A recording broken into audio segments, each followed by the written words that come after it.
Topics हैं जो बड़े ज़रूरी हैं। अ, उसमें मतलब एक एग्ज़ाम के एंगल से भी काफ़ी ज़रूरी है। इसमें हिस्ट्री है, डेट्स हैं, ऐसी चीज़ें हैं। और जनरली वैसे भी इंटरेस्टिंग है कि कंप्यूटर साइंस कहाँ से पैदा हुई, किधर से आई, कब, मतलब हिस्ट्री उसकी बेसिकली क्या है। तो आप आपसे अगर कभी पूछे कि कंप्यूटर साइंस कहाँ से स्टार्ट हुई, किस सन में कहोगे कि स्टार्ट हुई, किस ईयर में कहोगे कि स्टार्ट हुई?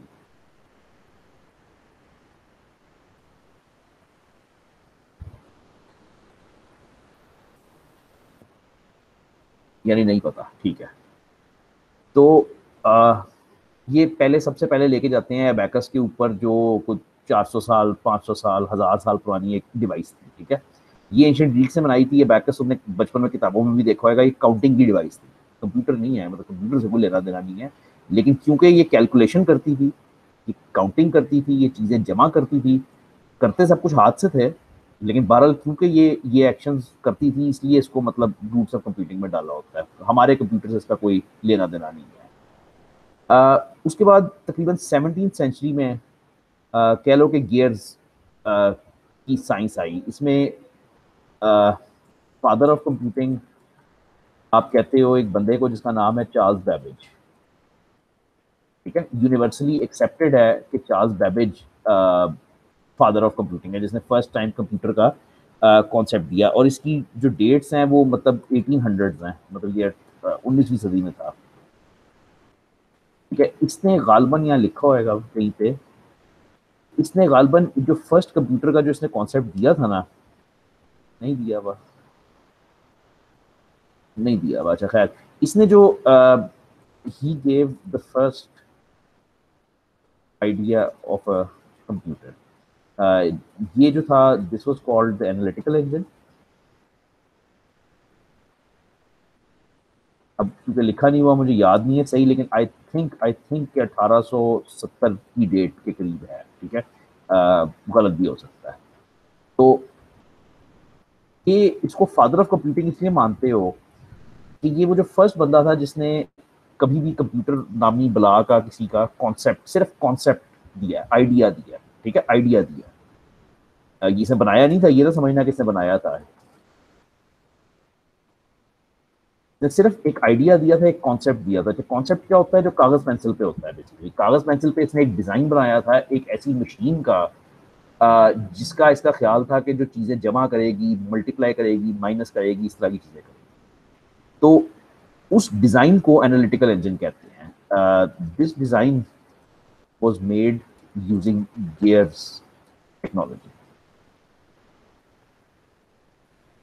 गियर्स की टेक्नोलॉजी जो गाड़ियों में अभी तक इस्तेमाल होती है, जिसमें वो दो पहिए घूम रहे होते हैं, और वो मतलब एक गियर दूसरे गियर को रोटेट करता है, दूसरा तीसरे को करता है, और इवेंचुअली वो पहियों तक पावर आती है।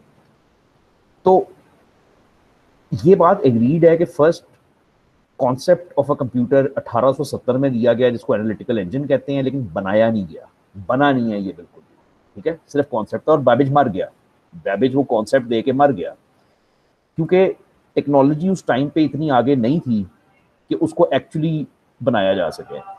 तो मतलब ये जिस तरह आजकल की दुनिया में मस्क कर रहा है, मतलब मस्क चीजें ऐसी ऐसी सोच रहा है जो अनफॉर्चुनेटली टेक्नोलॉजी वहां तक नहीं अभी पहुंची। तो वो अब टेक्नोलॉजी भी खुद ही पैदा करता है, फिर वो चीज भी खुद ही बनाता है, तो मतलब वेरी मच अहेड ऑफ इस टाइम। इसकी बेसिक जो चीज थी वो गियर टेक्नोलॉजी थी, गियर्स के ऊपर इसने वो इंजन बनाया। अच्छा, आ, उसके बाद 1903 में कहते हैं, तकरीबन 1903 में आ, एक टेक्नोलॉजी आती है जिसको पंच कार्ड्स कहते हैं। अगेन कंप्यूटर तो है नहीं दुनिया में, तो these were used to store data on physical cards, mostly used for attendance. आपने कभी कभी देखा भी हो किसी के पास, फैक्ट्रियों में, कई फैक्ट्रियों में पुरानियों में अभी तक ये इस्तेमाल होते हैं पंच कार्ड। तो होता ये है कि एम्प्लॉय के पास एक कार्ड होता है, और वो जब जाता है ऑफिस में तो वो एक मशीन के अंदर वो कार्ड डालता है, और वो कार्ड, वो मशीन जो है उसके ऊपर स्टैंप करती है, मतलब वो कुछ होल्स पंच करती है, ठीक है। वो इंफॉर्मेशन होती है, वो डेटा होता है, वो कुछ टाइम होता है या कुछ चीज होती है। तो पंच कार्ड्स एक ऐसी डिवाइस थी, एक ऐसा कार्ड था, मतलब गत्ते का कार्ड था जिसके ऊपर हम कुछ इंफॉर्मेशन स्टोर कर सकते थे, लिख के नहीं करनी, लिख के तो कागज पे कर लेते हो, उस पे कुछ मशीनी तौर पे होल्स करके कुछ निशान डाल के उस तरीके से हम वो करते थे। अगेन कंप्यूटर साइंस की किताबों में इसको क्यों पढ़ाते हो, this was a precursor to hard disks. Computer science की किताबों में इसलिए पढ़ाते हो कि पंच कार्ड जब कंप्यूटर बना था, कंप्यूटर तो अभी तक नहीं बना 1903 में, लेकिन जब बना तो कंप्यूटर्स ने, बल्कि इसको ये कहना चाहिए कि हाँ यही बात है कि first computers use this as a storage device. जो आप आजकल हार्ड डिस्क यूज करते हो, मोबाइल फोन में वो रैम यूज करते हो, वो फर्स्ट इसकी जो वो थी पैदाइश कह लो, वो 1903 में थी। And again nothing to do with computing. Punch cards आप गूगल कर सकते हो, गूगल करके आपको तस्वीरें भी मिलेंगी कि एक्चुअली पंच कार्ड्स कैसे इस्तेमाल होते हैं। ये काफ़ी देर तक इस्तेमाल होते हैं, मतलब रिसेंटली तक इस्तेमाल होते हैं। अच्छा, अब हुआ ये कि अभी तक जितनी ये दुनिया चल रही थी ये सारी मैकेनिकल थी, ये मैकेनिकल ड्रिवन थी। मैकेनिकल एक चीज़ ऐसी होती है जिसके अंदर कुछ पुर्जे होते हैं जो मूव कर रहे होते हैं। जिस तरह गाड़ी आपकी है, बाइक है, ये सब मैकेनिकल है, इसके अंदर पुर्जे हैं जो हिलते हैं, मूव करते हैं, फिर गाड़ी चलती है। इलेक्ट्रॉनिक चीज में ऐसा नहीं होता। इलेक्ट्रॉनिक चीज आपका कैलकुलेटर है, आपका मोबाइल फोन है, आपका कंप्यूटर है, कुछ हद तक नहीं, मतलब 99% कंप्यूटर भी इलेक्ट्रॉनिक है। इलेक्ट्रॉनिक मीन्स कि उसके अंदर कोई पुर्जे नहीं है जो हिल रहे हुए हैं या कुछ हुए, मतलब वो एक इलेक्ट्रॉनिक डिवाइस है जिसपे एक सर्किट बोर्ड के ऊपर करंट से काम हो रहा होता है। तो वो कहता है कि गियर टेक्नोलॉजी जो थी वो भी मैकेनिकल थी, ऑफ कोर्स मैकेनिकल थी, गियर्स घूमते थे और फिर काम होता था। पंच कार्ड भी बिल्कुल मैकेनिकल थे क्योंकि उस पर वो डेटा आपको फिजिकली जाके स्टोर करना पड़ता था। तो 20वीं सदी में ये हुआ कि दुनिया जो है वो मैकेनिकल से इलेक्ट्रॉनिक की तरफ थोड़ा सा जाना शुरू हुई, बड़ा आहिस्ता आहिस्ता गई लेकिन थोड़ा जाना शुरू हुई आहिस्ता आहिस्ता। दुनिया का फर्स्ट जो कंप्यूटर था उसको एनियाक माना जाता है, ठीक है। मैं लिख देता हूँ थोड़ा सा, लेकिन जरूरत नहीं है, इसकी डेट क्या है। ठक ठक ठक ठक ठक ठक आपको गूगल करना पड़ेगा अगर आपको इंटरेस्ट है। मैं 1941 लिख रहा हूँ, तकरीबन इस टाइम के इर्द गिर्द था ये एनियाक। का नाम है बाकायदा, इनूमरेटर एंड इंटीग्रेटर फॉर कुछ से बनता है। तो recognised as the world's first computer, actual computer जो चलता था। इसके बारे में मैं लिखूंगा नहीं, बस आपको पढ़वा, ये एनियाक की तस्वीर है बाय द वे, ठीक है। ये कंप्यूटर है, ये कंप्यूटर है जो सिर्फ इधर नहीं है, ये हॉल के दूसरी तरफ भी है और दरमियान में भी है। मतलब ये एक हॉल के अंदर एक मशीन पूरी पड़ी हुई है जिसमें ये लोग ऑपरेटर्स हैं जो तारे चेंज कर करके डेटा उस पर ट्रांसफर कर रहे हैं। 1800 स्क्वायर फुट जगह लेता था, 5 मरले का एक प्लॉट ले लेता था। इसके अंदर वैक्यूम ट्यूब्स थी। अब वैक्यूम ट्यूब्स करंट ट्रांसफर करने के लिए उस जमाने में बनी थी। ये चीजें देख लेना, ये 200 किलोवाट बिजली लेता था। तो द कॉन्सेप्ट वॉज कि बेसिकली जब इसको ऑन करना होता था तो आपको पूरे शहर को बंद करना पड़ता था। 30 टन इसका वजन था, $500,000 प्राइस थी उस जमाने में। तो दिस वॉज ओनली वन, दुनिया में एक ही बना था। और मतलब एक फर्स्ट कंप्यूटर ये कंसिडर होता है। तो मतलब 1940s 41 42 43 के अंदर आप कह सकते हो कि कंप्यूटर पहला बनता है। तो सर क्या ये कंप्यूटर के अंदर, ये ऐसा कंप्यूटर था जिसके अंदर खुद लोग जाके चलाते थे, मतलब हाँ कंप्यूटर जी, के अंदर लोग मौजूद होते थे? हाँ जी बिल्कुल, क्योंकि ये मैं दोबारा इसको बात को रिपीट करूंगा, ये इलेक्ट्रॉनिक नहीं था, ये मैकेनिकल था। तो जिस तरह गाड़ी के अंदर तुम्हारे पुर्जे हैं ना कि वो शाफ्ट हिल रही है, गियर हिल रहा है, वो पहिए को हिला रहा है, इस तरह है। तो उस तरह इसके जी अंदर भी सर। पुर्जे थे जिसको जाके इंसानों को मूव करना पड़ता था, चेंज करना पड़ता था और फिर वो चलता था। लेकिन हाँ बिल्कुल बिल्कुल ऐसे ही है। असल में ये मैकेनिकल कंप्यूटर आपने कभी देखा नहीं हुआ। अ, आपके लिए सोचना मुश्किल है कि मैं वही मिसाल गाड़ी वाली बार बार दूंगा कि मतलब अगर गाड़ी फंस जाती है तो क्या करते हो कि धक्का लगाते हो, पहिए घुमाते हो, फिर वो करते हो। इस तरह का कॉन्सेप्ट था बिल्कुल, और ये करता भी कुछ नहीं था। ये सिर्फ सिंपल मैथमेटिकल कैलकुलेशंस कर सकता था, दैट्स इट, इससे ज़्यादा कुछ नहीं कर सकता था। ये बनता है यार इससे electronic numerical integrator and calculator. तो ये बेसिकली एक बड़ा सा कैलकुलेटर है और ये 70-80 साल पुरानी बात है। तो यहाँ से ये कंप्यूटर साइंस बेसिकली स्टार्ट हुई। 1947 का जो साल है वो इलेक्ट्रॉनिक्स और कंप्यूटर साइंस में सबसे इंपॉर्टेंट है बिकॉज ट्रांजिस्टर वाज इन्वेंटेड। अब मैं फिजिक्स में नहीं जाऊंगा लेकिन बस सिंपल बात ये है कि ट्रांजिस्टर की इजाद से दुनिया बिल्कुल बदल गई। बदल ऐसे गई कि आपने ट्रांजिस्टर कभी देखा है कितना छोटा सा होता है? जी, सर्किट बोर्ड्स में लगा होता है छोटा सा। सर, हाँ, वो एक्चुअली वो जो छोटा सा चीज तुम देखते हो ना उसको आईसी कहते हैं। उस आईसी के अंदर लाखों ट्रांजिस्टर्स होते हैं। तो ट्रांजिस्टर मतलब कहते हैं कि बाल बाल की जो आपकी बाल की विड्थ है ना, एक बाल की उतना होता है। तो ट्रांजिस्टर ने बेसिकली ये किया कि उसने बहुत ज्यादा वो कर दिया, साइज को कम कर दिया। एक सेकंड देना। हेलो। हाँ।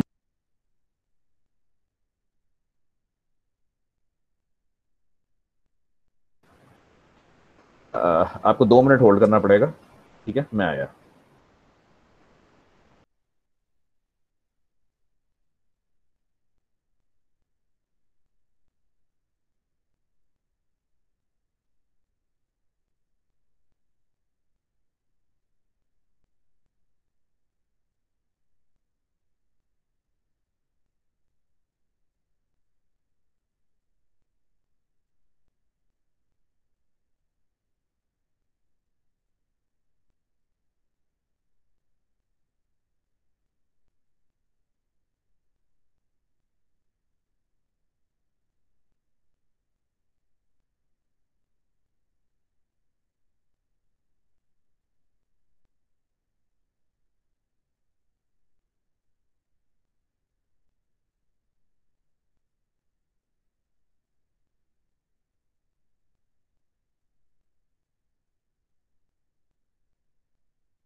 अच्छा, तो transistor reduced the size of things by 1000 times कह लो।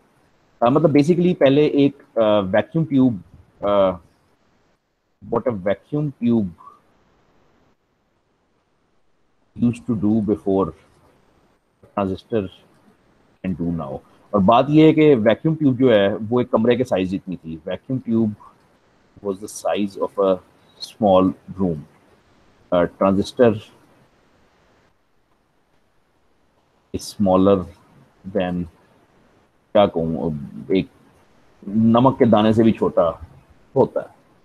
तो 1947 इलेक्ट्रॉनिक्स की दुनिया में, इलेक्ट्रॉनिक्स जो मतलब जिसमें मतलब तुम्हारी जनरेशन जिसके अंदर पैदा हुई है, जिस मतलब इलेक्ट्रॉनिक्स के अंदर पैदा हुई है, हर चीज इलेक्ट्रॉनिक है। तो ये कोई इतनी पुरानी बात नहीं है। 47 में तो ट्रांजिस्टर ही याद हो रहा है। तो हर चीज इसके बाद ही हुई है इलेक्ट्रॉनिक। इससे पहले की दुनिया मैकेनिकल थी, वो पुर्जे हिलाते थे और उसकी मदद से सारा कुछ होता था। तो कंप्यूटर तो फिर उसके अंदर बड़ा ही मुश्किल हो जाता ना, मतलब वो करना। तो 1947 के बाद कंप्यूटर भी तेज हो जाएगा। ये इसने हेडिंग दी है रैपिड एडवांसमेंट की। रैपिड एडवांसमेंट मीन्स के मतलब कंप्यूटर साइंस तेज होती गई। तो वो बेसिकली ट्रांजिस्टर की गेम है, ट्रांजिस्टर ईजाद होने की। अच्छा, ट्रांजिस्टर्स बहुत सारे, जिस तरह मैंने अभी इसको कहा है कि हजारों लाखों ट्रांजिस्टर्स एक चिप पे लगा दो तो वो आईसी बन जाता है। फायदा क्या होता है? साइज छोटा हो गया, प्रोसेसिंग पावर डबल हो गई, तेज होती गई, ठीक है। और फिर काम तकरीबन आ गया। ये पढ़ो जरा। तो बेसिकली 1970s में, 76 में इनफैक्ट, वोजनियाक ने और स्टीव जॉब्स ने, ये कौन लोग थे?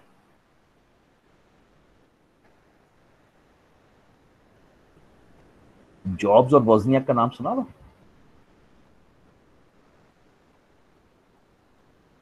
इन्होंने एप्पल बनाया था यार। तो जॉब्स तो मर भी गया रिसेंटली कैंसर से। तो 1976 में इन्होंने, वोज़नियाक और जॉब्स ने बेसिकली एप्पल कंप्यूटर बनाया था। दिस वाज मतलब वो पहला कंप्यूटर था जिसकी आपको कोई पहचान होएगी। मतलब हमें पहचान है लैपटॉप कंप्यूटर्स की, डेस्कटॉप कंप्यूटर्स की। इससे पहले के कंप्यूटर तो वो भी दिखाया था ना, कमरों के साइज में हम पहचान भी नहीं सकते कि ये कंप्यूटर है एक्चुअली। तो मॉडर्न कंप्यूटर्स वर इन्वेंटेड कह लो, स्टार्टेड कह लो बाय एप्पल। 1975 की डेट है, 76 की डेट है, और इन पैरेलल बाय IBM। ये 1981 की डेट है। अब एप्पल और IBM ने दो कंप्यूटर बनाए। ये नहीं है कि एक पहले था एक बाद में था, मतलब, लेकिन हाँ डेट्स में फर्क है। एप्पल ने जो कंप्यूटर बनाया, उनकी जिद ये थी कि बस हर चीज एप्पल होए, विच मीन्स के ना तो उसको कोई कॉपी करता है, ना उसको कोई, मतलब ना उसके पुर्जे कोई और बेच सकता है। वो हर, जैसे आजकल है यार, जैसे आजकल है, मतलब एंड्रॉयड की मार्केट देखो जरा। तो एंड्रॉयड की मार्केट में कुछ 200 कंपनियां हैं जो फोन बनाती हैं।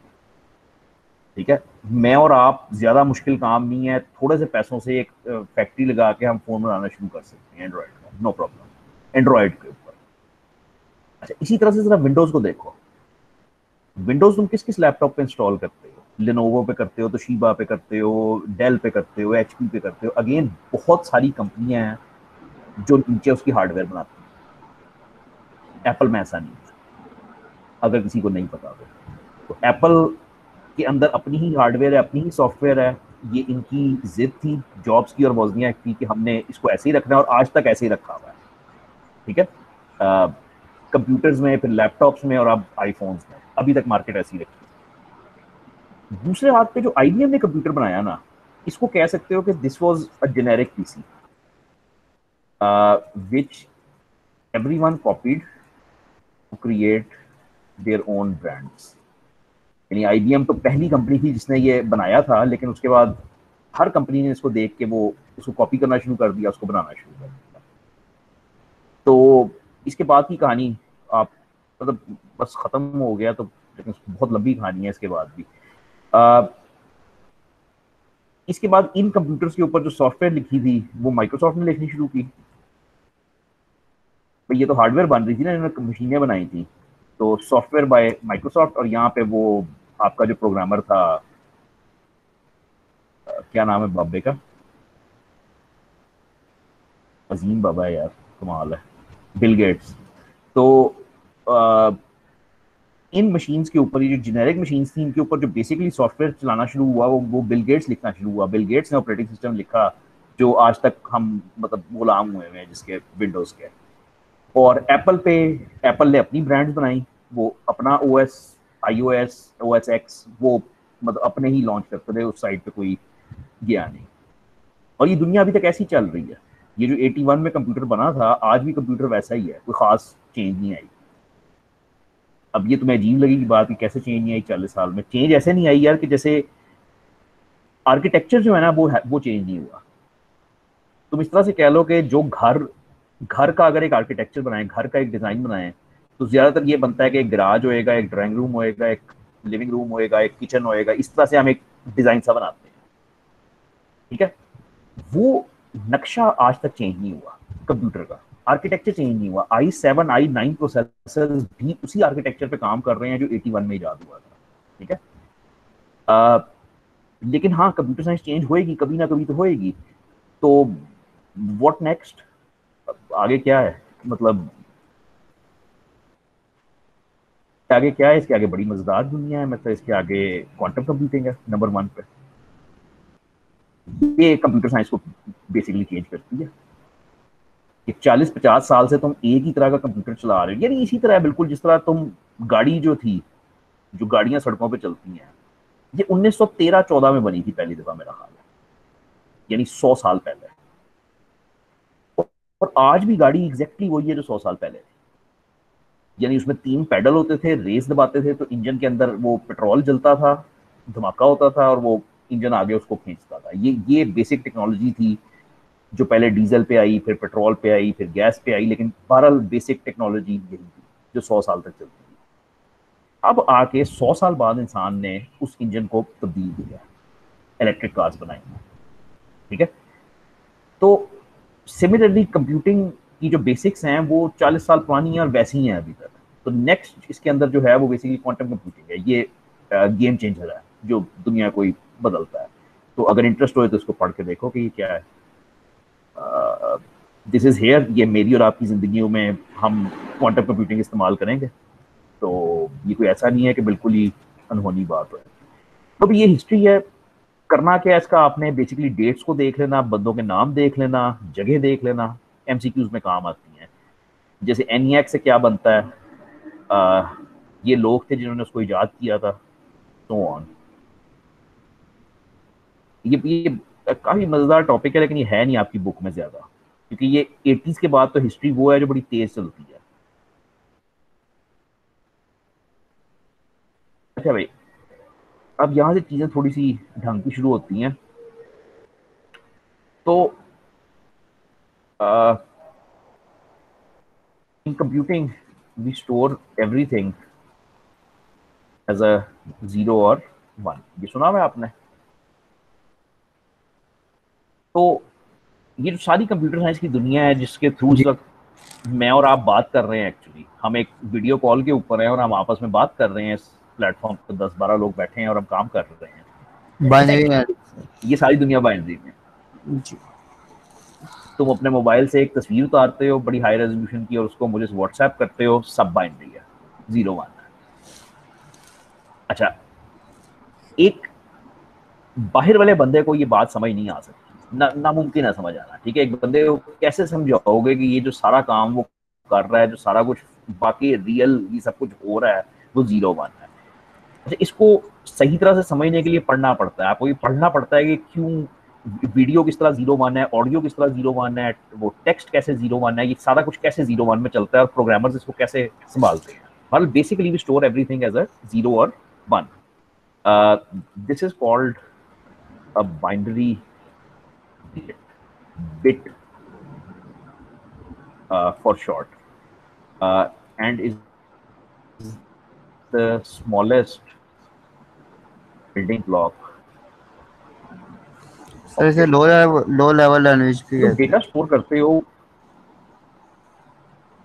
अब वो अगर प्रोग्रामिंग करना शुरू कर दो तो हाँ फिर लो लेवल लैंग्वेज, लेकिन मैं उस तरफ नहीं जाऊंगा बिल्कुल। मैं इस वक्त स्टोरेज के अंदर रहूंगा। यानी तुम डेटा है तुम्हारे पास कुछ, तुम उसको स्टोर करना चाहते हो डिस्क पे या कुछ, मैं इस तरह से बात करूंगा। तो तुम्हारे पास रैम होए, हार्ड डिस्क होए, मोबाइल फोन होए, कुछ भी होए, तुम्हें पता है कि तुम इस तरह से बात करते हो कि मेरे पास 2 मेगाबाइट की हार्ड डिस्क है। जाहिर बात है तुम्हारे पास 200 गीगाबाइट की होती है, लेकिन सिर्फ बात समझाने के लिए। What is this 2 megabyte? ये 2 गीगा करना है। 2 गीगाबाइट की हार्ड डिस्क है। ये 2 गीगाबाइट है क्या? बात शुरू होती है बाइट से। हाँ जी, बाइट क्या होती है?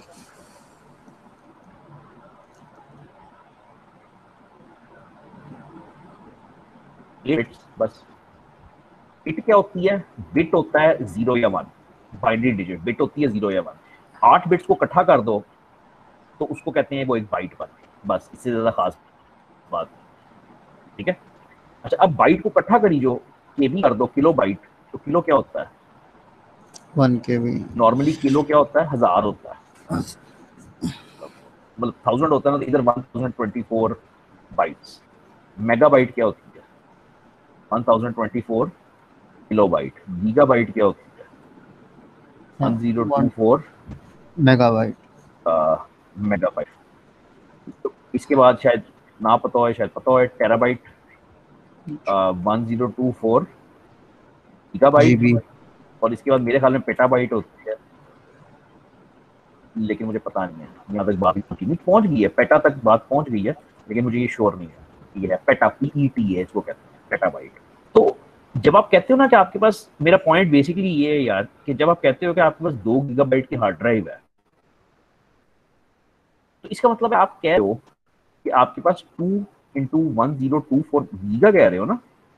1024 मेगा हो गया, फिर मल्टीप्लाई बाय 1024 ये किलो हो गया, और फिर मल्टीप्लाई बाय 1024, इतनी आपके पास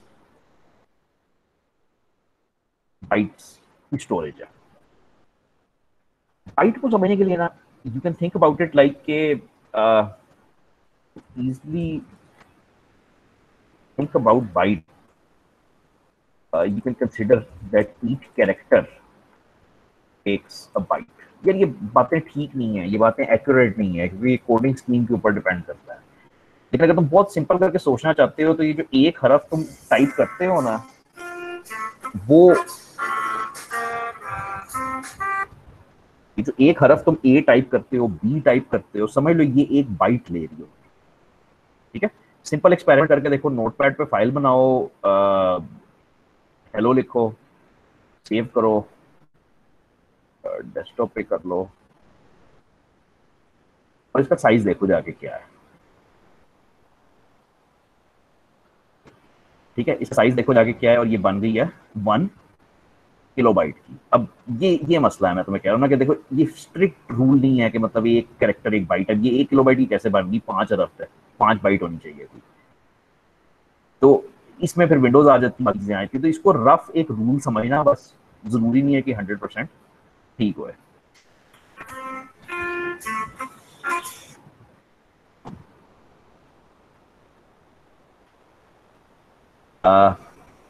अच्छा, तो बेसिकली आपके पास हर चीज जो कंप्यूटर साइंस में स्टोर हो रही है वो एक बिट में स्टोर हो रही है। बिट बेसिकली क्या होता है, इट्स अ 0 और 1। 0 और 1 क्यों होता है, क्योंकि करंट की जबान है। जिस पुर्जे में करंट जा रहा होता है वो 1 होता है, जिस पुर्जे में नहीं जा रहा होता वो 0 होता है। अच्छा, बनता क्या है बिट से, बाइनरी डिजिट। और अब ये वाली बात थी, मैं कह रहा था कि ये आप सीखोगे आहिस्ता आहिस्ता कि टेक्स्ट, ऑडियो, वीडियो, इमेज, ये सब कुछ बिट्स में कैसे आ जाता है यार, ये क्या चक्कर है। ये हमारे यूनिट्स आ गए, लिखा हुआ है। अच्छा, ओके।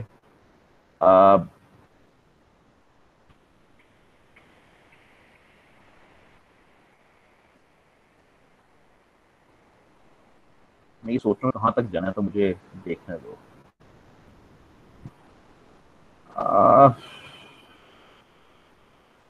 मैं ये हिस्सा छोड़ रहा हूँ यार फिलहाल। सॉरी, एक सेकंड करो यार। Hello, hello.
अच्छा भाई, तो मैं ये कह रहा था कि मैं ये सच छोड़ना चाहता हूँ। मैं बताता हूँ मैं क्यों छोड़ना चाहता हूँ, क्योंकि इसने आधे सफ़े पे इंट्रोडक्शन करवा दी है, और आगे जाके जब ये टॉपिक सही तरह से आएगा तभी इसका मज़ा है। हाँ, ये है ना, देखो ये आता है। चलो कर लेते हैं यार, फिर बाद में भी जरूरत पड़नी है ना, अभी कर लेते हैं, बाद में देखी जाएगी। अच्छा, ये अब बात होने लगी है नंबर सिस्टम्स की कुछ थोड़ी सी। ये बहुत ही ज़रूरी है। जिसको आती है उसको लगेगा बड़ी बच्चों वाली बात है, क्या है इसमें खास बात है, लेकिन जिसको नहीं आती उसके लिए, जो फर्स्ट टाइम कर रहा है, बहुत ज़रूरी है। ये बुनियाद है बेसिकली कंप्यूटर साइंस की। तो ये नंबर सिस्टम्स की बात है। नंबर सिस्टम्स क्या होते हैं आपको पता है कि एक रोमन नंबर सिस्टम होता है। पता नहीं, पता है या नहीं, लेकिन आप ऐसे लिख सकते हो, उसमें आई वी लिखते हो तो पता लग जाता है कि 4 की बात हो रही है। फॉर एग्जाम्पल एक्स लिखते हो तो उसमें पता लग जाता है कि 10 की बात हो रही है। तो रकमें लिखने का, नंबर लिखने का एक तरीका है, एक नंबर सिस्टम है। इसी तरह एक डेसिमल नंबर सिस्टम है जो हम आम जिंदगी में यूज करते हैं। इसमें कितनी चीजें हैं, कितने डिजिट्स हैं, बेसिकली 9 तक डिजिट्स हैं। इसको हम कहते हैं दिस इज अ बेस 10। यार बस करो जी। हेलो भाई साहब।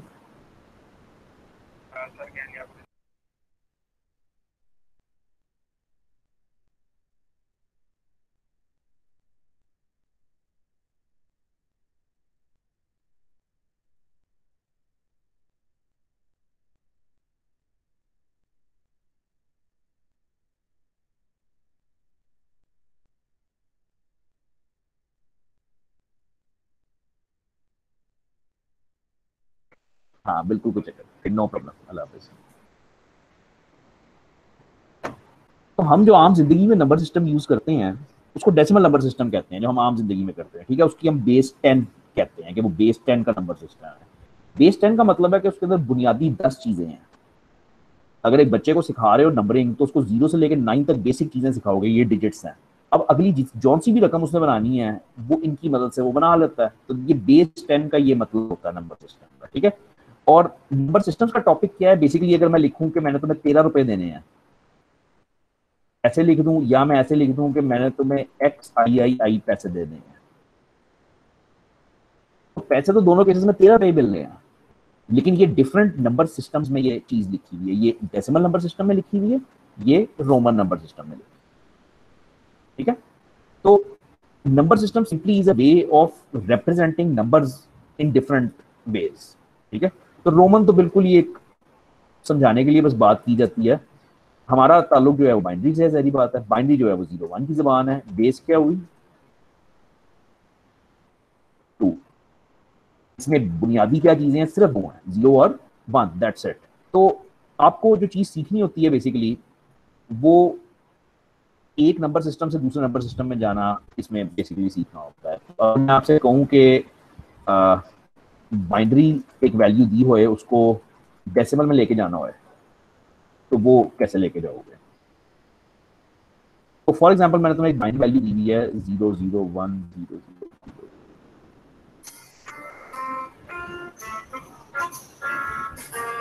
हेलो,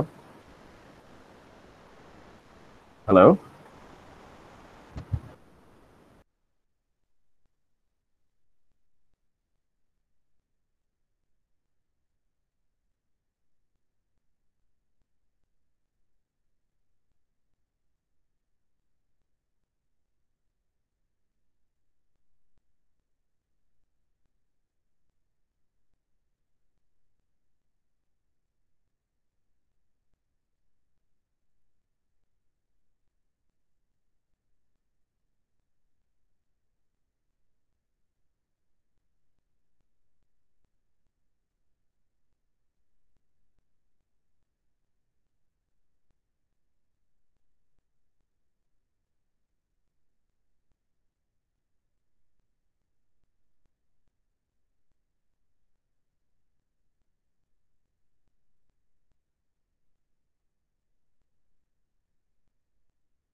भैया डिस्टर्बेंस है बहुत, एक तो कैंपस में लोग आते रहते हैं, सॉरी।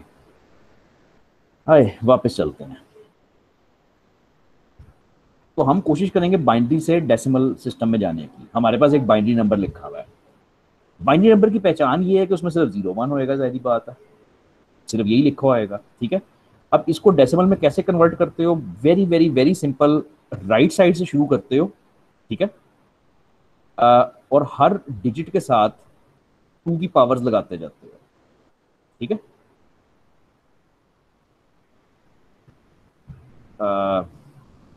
ये बहुत ही लंबा काम हो जाएगा, मैं समझाने के लिए सिर्फ आपको इसको यहां तक करूंगा,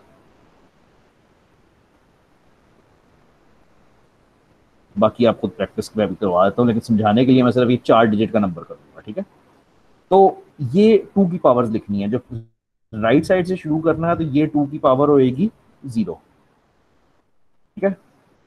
ये होएगी, अगली जो होएगी वो होएगी 2 की पावर 1, उससे अगली जो होएगी वो होएगी 2 की पावर 2, और उससे अगली जो होएगी वो होएगी 2 की पावर 3। अब वो मैंने बाकी मिटाया इसलिए है कि मुझे वो कहाँ तक जाना पड़ना था, 2 की पावर 4 5 6 7। तो बस राइट साइड से शुरू करो, 2 की पावर 0 लगाओ और आगे चलते जाओ। अच्छा, अब how do you right this is के 1 मल्टीप्लाई बाय 2 की पावर 0 प्लस।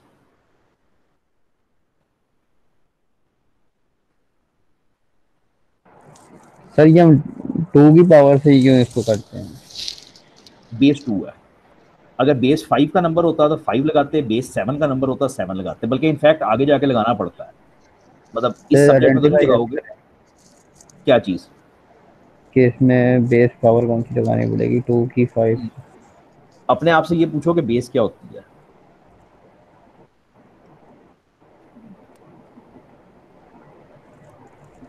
सोचो सोचो जरा, बेस क्या होती है, किसी को भी पता है? डेसिमल की बेस 10 क्यों है और इसकी बेस 2 क्यों है? तो डेसिमल की बेस 10 इसलिए कि उसमें 10 बुनियादी डिजिट्स हैं, 10 बुनियादी चीजें हैं जिससे मिल के बाकी सारी दुनिया की रकमें बनती हैं। तो इसी तरह बाइनरी में बुनियादी सिर्फ 2 चीजें हैं, यानी 0 और 1, जिससे मिलके बाकी सारा कुछ बनता है। बेस ऐसे आइडेंटिफाई होती है, बेस का मतलब होता है कि बुनियादी कितनी हरूफ या कितनी चीजें हैं उस नंबर सिस्टम में। डिजिट। हाँ, डिजिट्स, या हाँ वो उसमें रोमन में तुम हरूफ कह सकते हो, लेकिन 12 जी डिजिट्स, जी। बेसिक डिजिट्स कितने हैं देखो ना, इन 10 चीजों से मिला के तुम दुनिया की जौन सी मर्जी रकम बना लो, तुमने 729 लिखना है, तो वो 7 जी 2 और 9 से मिलकर बनेगा, बस ये कॉन्सेप्ट है। अच्छा, अब राइट साइड से शुरू करते हो, लिखते ऐसे हो कि 1 मल्टीप्लाई बाय 2 की पावर 0 प्लस, आगे क्या लिखूं? ये 0 वाला करो, 0 मल्टीप्लाई बाय 2 की पावर 1,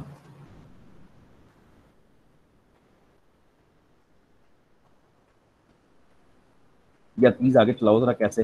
ये 1 मल्टीप्लाई 2 की पावर 0 हो गया, फिर 0 मल्टीप्लाई 2 की पावर 1 हो गया, अब आगे चलते जाओ, 1 मल्टीप्लाई 2 की पावर 2, और फाइनली 0 मल्टीप्लाई बाय 2 की पावर 3। यानी ज्यादातर लोगों को आता होएगा, प्रॉब्लम ये है तो, लेकिन फिर भी प्लीज करो। अच्छा, इज इक्वल टू, अब इसको जरा सॉल्व करो, तो 1 इंटू 2 की पावर 0 क्या होता है? जरा सॉल्व करो, बताओ क्या आया।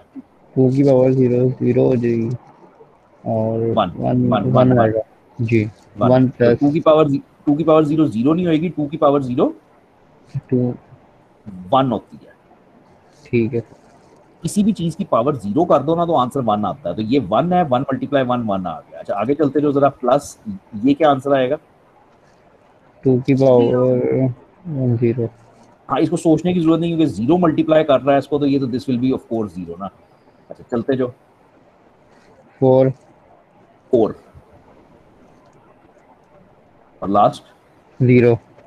तो जब तुम 2 3 क्वेश्चंस करोगे तुम्हें पता चलेगा कि ये 0 वाले तो मजाक ही है ना, ये इनका तो सोचने की जरूरत नहीं होती, और एंड का आंसर आ जाएगा 5, ठीक है। यानी बेसिकली हुआ ये है कि अगर मैं बाइनरी में ये रकम लिख के दूं तुम्हें 0101, तो वो डेसिमल में बनती है 5। 5। इसकी बड़ी आसान प्रैक्टिस होती है कि कागज पे कोई भी नंबर लिख लो और कैलकुलेटर पे चेक कर लो। ये तुम्हारे कैलकुलेटर को प्रोग्रामर मोड में डालो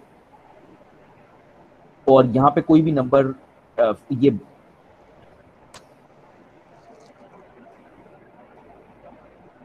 तो ये नंबर सिस्टम्स हमारे लिखे हुए हैं, ये नंबर सिस्टम्स लिखे हुए हैं, हेक्स, डेक, ऑक्ट और बाइनरी। तो मैं बाइनरी पे क्लिक करता हूँ और मैं लिखता हूँ 0101, 101 मैंने लिखा है। अब जब डेसिमल पे क्लिक करोगे तो उसका आंसर आ जाएगा कि वो 5 है। सिर्फ इसलिए बता रहा हूँ कि आपको चेक करने के लिए अपने आप को बड़ी आसानी होती है। आप कोई भी रैंडम नंबर लिखते हो, फॉर एग्जाम्पल 110110, काफी बड़ा हो गया लेकिन चलो, और उसके बाद इसको कैलकुलेट करते हो। करो जरा 2 मिनट लो, इसको कैलकुलेट करो कागज पेंसिल पे और मुझे बताओ आंसर क्या आया। 1100। अच्छा,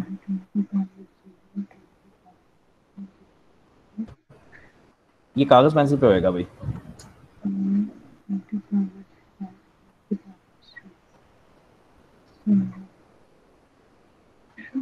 yes.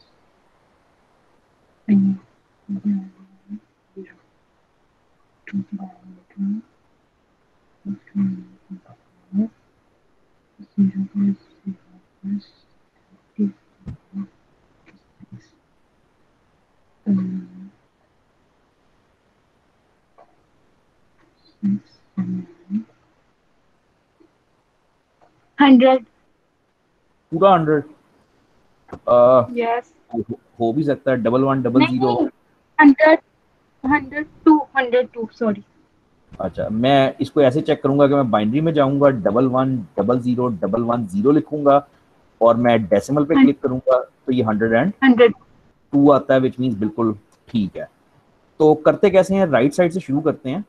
तो ये 2 की पावर 0 हो गई, 1 2 3 4 5 6। तो 1 इंटू 2 की पावर 6 प्लस 1 इंटू 2 की पावर 5 प्लस उसके बाद 0 है, फिर उसके बाद 0 है, फिर उसके बाद 1 इंटू 2 की पावर क्या होएगी, 432 प्लस 1 इंटू 2 की पावर 1 प्लस 0।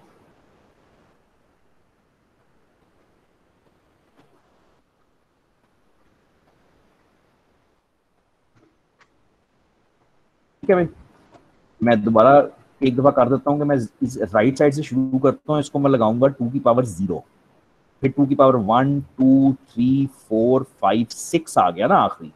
तो ये वाला 1 2 की पावर 6 है, अगले वाला 1 2 की पावर 5 है, उसके बाद 2 जीरो आ रहे हैं, तो जो मर्जी हो आना तो जीरो ही है ना, तो मैंने ये ऐसे ही जीरो लिख दिया टाइम बचाने के लिए।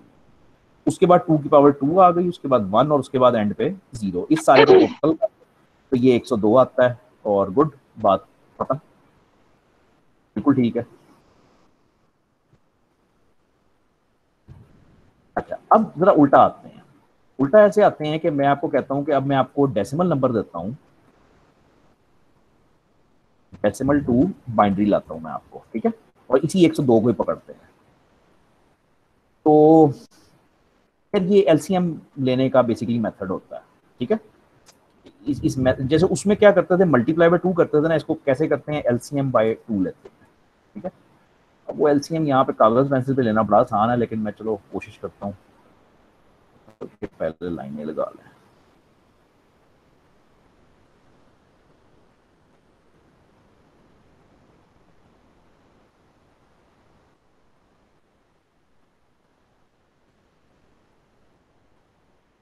अच्छा भाई, एलसीएम लेना शुरू करो। किसको हम स्टार्ट कहाँ से करेंगे, 102 से। हम 102 को करते हैं, हमेशा 2 पे डिवाइड करना है। क्या आएगा जब 2 पे डिवाइड करोगे, 2 5 से 10 आ जाएगा। हाँ और उसके बाद जो है वो हाइफन 2 आ जाएगा, साइड पे हो जाएगा उसके तो बाद। 51 हो गया ना, जी, नहीं समझा। तो जब डिवाइड करोगे तो ये आएगा 51 और रिमाइंडर क्या बचेगा, 0। 0। ठीक है, अगर किसी को ये थोड़ी सी भी दिक्कत हुई है तो मैं बहुत ही बच्चों की तरह कर देता हूँ कि 102 को जब आप 2 पे तकसीम करते हो तो आपके पास क्वोशंट जो है वो आता है 51 और रिमाइंडर क्या बचता है, 0। 0। ये रिमाइंडर इधर जाता है 0 और ये क्वोशंट जो है वो नीचे चला जाता है। अब तुम ये सारा तमाशा दोबारा चलाते हो। अब 51 को 2 पे डिवाइड करो, क्या आता है,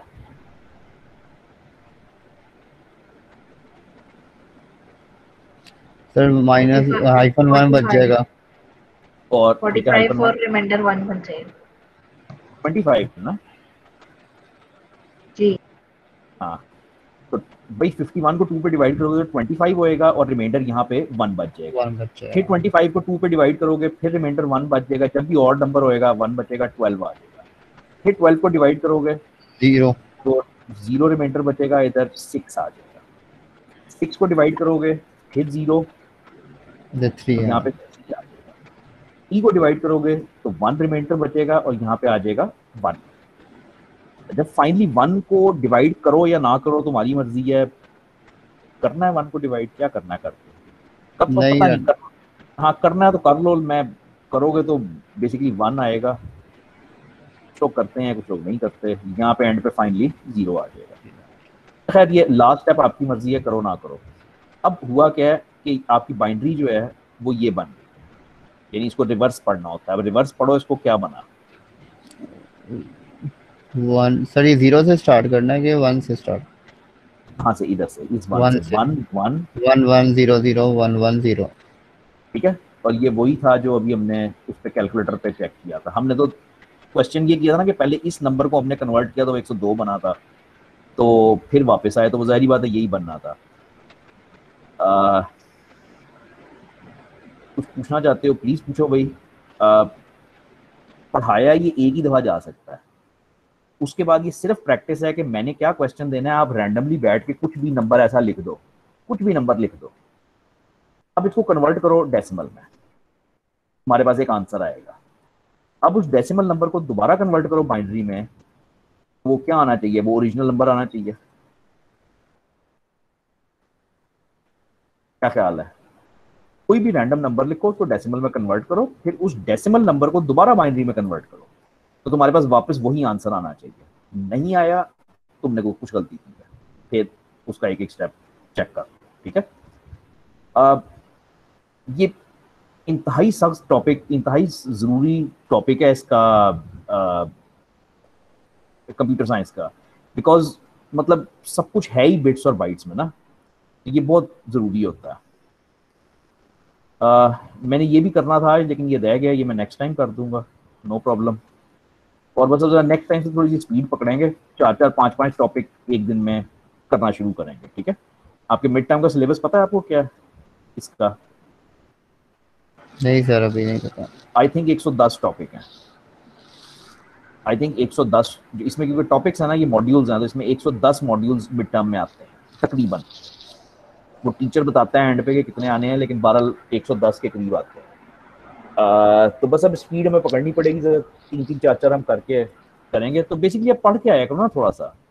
अब तुम्हें पता है अगली दफ़ा मैंने 12वां करना है, 13वां करना है, 14वां करना है, तो थोड़ा सा बस आइडिया लगा के आया करो, रीड करके आया करो। और दूसरा, मुझे ये नहीं समझ आती कि क्या सबको समझ आ रहा है या नहीं। अगर तो आपको बहुत आसान लग रहा है तो ठीक है, मैं तेज़ हो जाता हूँ।